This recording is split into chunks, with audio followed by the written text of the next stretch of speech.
Basahin po natin ang pangalawang Korinto, chapter 11, verse 18 up to 33. Yamang maraming nagmamapuri ayon sa laman. Ako naman magmamapuri sapagkat pinagtitiisan ninyo na may kasayahan ang mga mangmang. Palibhasa ay marurunong kayo sapagkat inyong pinagtitiisan ang sinuman. Kung kayo'y inaalipin, kung kayo'y sinasakmal, kung kayo'y binibihag, kung siya'y nagpapalalo, kung kayo'y sinasampal sa mukha. Sinasalita ko ang tungkol sa kapulaan na wari ay naging mahina kami. Ngunit kung ang sinuman ay matapang sa anuman, nangungusap ako sa kamangmangan. Ako'y matapang din naman. Sila bagay mga Hebreo.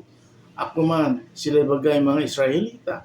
Ako man, sila bagay binhi ni Abraham. Ako man. Sila bagay mga ministro ni Kristo. Ako'y nangungusap na waring nasisira ang bait. Lalo pa ako sa pagpapagal. Ako'y lubhang sagana sa mga bilangguan.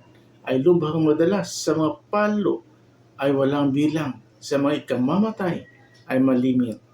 Sa mga Hudyo ay makalimang tumanggap ako ng tig-4 na palo. Kulang ng isa.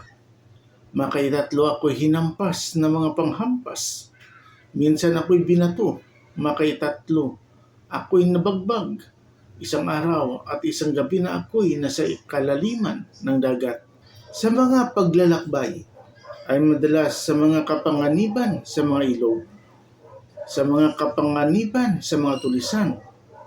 Sa mga kapanganiban sa aking mga kababayan. Sa mga kapanganiban sa mga hintel. Sa mga kapanganiban sa bayan. Sa mga kapanganiban sa mga ilang, sa mga kapanganiban sa dagat, sa mga kapanganiban sa gitna ng bulaang kapatid, sa pagpapagal at sa pagdaramdam, sa mga pagpupuyat ay madalas sa gutom at uhaw, mga pag-aayuno ay madalas sa ginaw at kahubaran. Bukod sa mga bagay na iyon, ay may umiinis sa akin sa araw-araw. Ang kabalisahan dahil sa lahat ng mga iglesia. Sino ang nanghina at ako'y hindi nanghina? Sino ang napapatisod at ako'y di nagdaramdam? Kung kinakailangan ako'y magmapuri, ako'y magmamapuri sa mga bagay na nauukol sa aking kahinaan.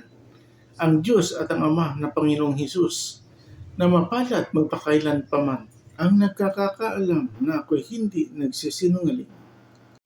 Sa Damasco ay binantayan ng gobernador na sakop ng Haring Aretas ang bayan ng mga taga-Damasco upang ako'y hulihin.